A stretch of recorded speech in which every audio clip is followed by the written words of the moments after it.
Modality and redundancy principles. This is mini project number 2 from my EdTech 513 class. I am John Uriarte, and this is spring 2009. Modality and redundancy principles. Objective. The objective is to instruct the viewer about modality and redundancy principles as they apply it to multimedia. After instruction, the learner will correctly identify applications of modality and redundancy principles. The modality principle. When a graphic is present, it is better to have spoken text rather than having written text. Example of modality principle. A corner kick in soccer. A corner kick is taken when the ball crosses over the end line, having last been touched by the defense.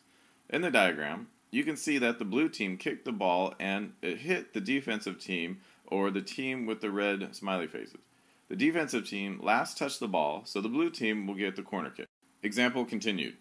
The ball is then put back into play by the offensive team, or the team with the blue smiley faces, by kicking the ball from the quarter circle located in the corner of the soccer field nearest to where the ball left the field of play.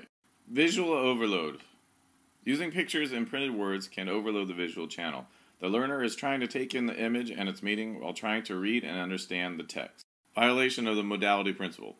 When the defensive team kicks the ball past the end line and off the soccer field, then the offensive team gets the ball and puts it in the quarter circle closest to where the ball left the field. The quarter circle is located in the corner of the soccer field.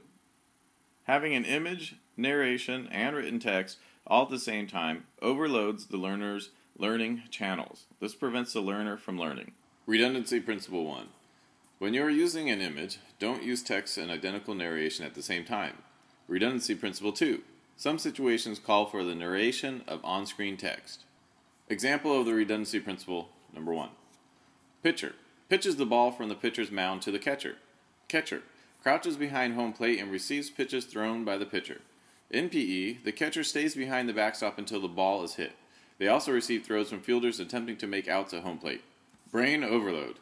The reason why we don't want to have an image, text, and identical narration all on the same slide is because the learner will overload the visual channels of the working memory. Example of the redundancy principle number 2. The redundancy principle number 2. Some situations call for the narration of on-screen text. Some examples are when there is no diagram or image, when there is plenty of time to understand the image, when the learner is not a native speaker or has a learning disability, when the narration is long and complex or has new vocabulary. Assessment number 1. Does the following slide show A. Redundancy principle number 1, B. Modality principle, C. Violation of modality principle, D. Redundancy principle number 2. The crust of the earth is composed of a great variety of igneous, this word is pronounced igneous, igneous. The next word is pronounced metamorphic, metamorphic, and the next word is pronounced sedimentary, sedimentary, rocks. The crust is the layer above the mantle. So let's take some time to look at the spelling and pronunciation of these words and where they are located on the image below. The correct answer is D, redundancy principle number 2. Assessment number 2. Does the following slide show A, redundancy principle number 1, B, modality principle, C, violation of modality principle, or D, redundancy principle number 2? Pollination. Pollination occurs when an insect, like this honeybee, goes to a flower and gets pollen on it. It then travels to another flower and transfers the pollen to the new flower. The correct answer is B, modality principle. Resources.